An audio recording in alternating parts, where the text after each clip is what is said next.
लसणामुळे हृदयाचं आरोग्य सुधारतं. रक्त आणि धमन्यांच्या आरोग्यासाठीही ते फायदेशीर असतं. औषधी गुणधर्माचा विचार केल्यास दररोज किमान 2 लसणांच्या पाकळ्या खाणं हे संतुलित आहाराच्या दृष्टीने फायदेशीर असतं. लसणामध्ये रक्तदाब नियंत्रित ठेवण्यास, कोलेस्टेरॉलची पातळी कमी करण्यास आणि यकृतांच्या आजारांचा धोका कमी करण्याची क्षमता असते.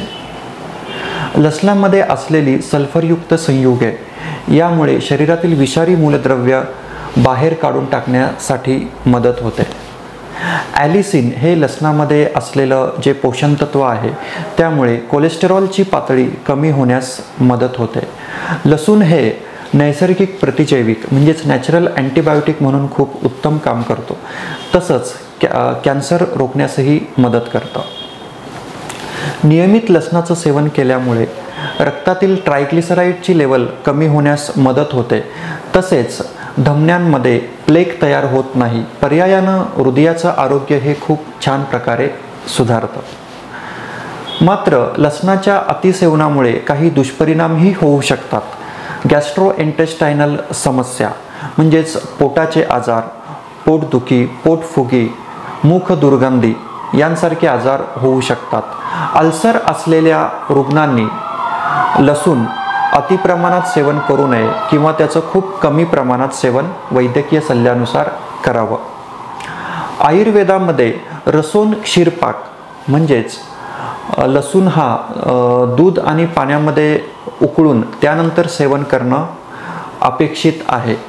मेटाबॉलिक डिसऑर्डर म्हणजेच आत्ता विशेषतः स्त्रियांमध्ये दिसून येणारे हायपोथायरॉइडिझम म्हणजेच थायरॉईड आणि PCOD यांसारख्या आजारांमध्ये रसूण क्षीरपाक हा उत्तम काम करतो.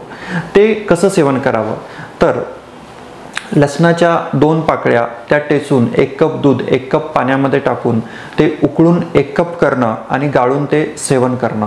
दररोज याचं प्रमाण वाढवत जाणं. लसणाचं पहिल्या दिवशी 2 लसणाच्या पाकळ्या, त्यानंतर 3, 4, 5, 6, 7 असं 6 ते 10 पाकळ्यांपर्यंत आपण हे वाढवत नेऊ शकता. ज्या दिवशी पोटामध्ये किंवा छातीमध्ये आग उत्पन्न होणं, जळजळ निर्माण होणं ह्या गोष्टी जाणवायला लागल्या की तेथून ही मात्रा पुन्हा कमी करावी.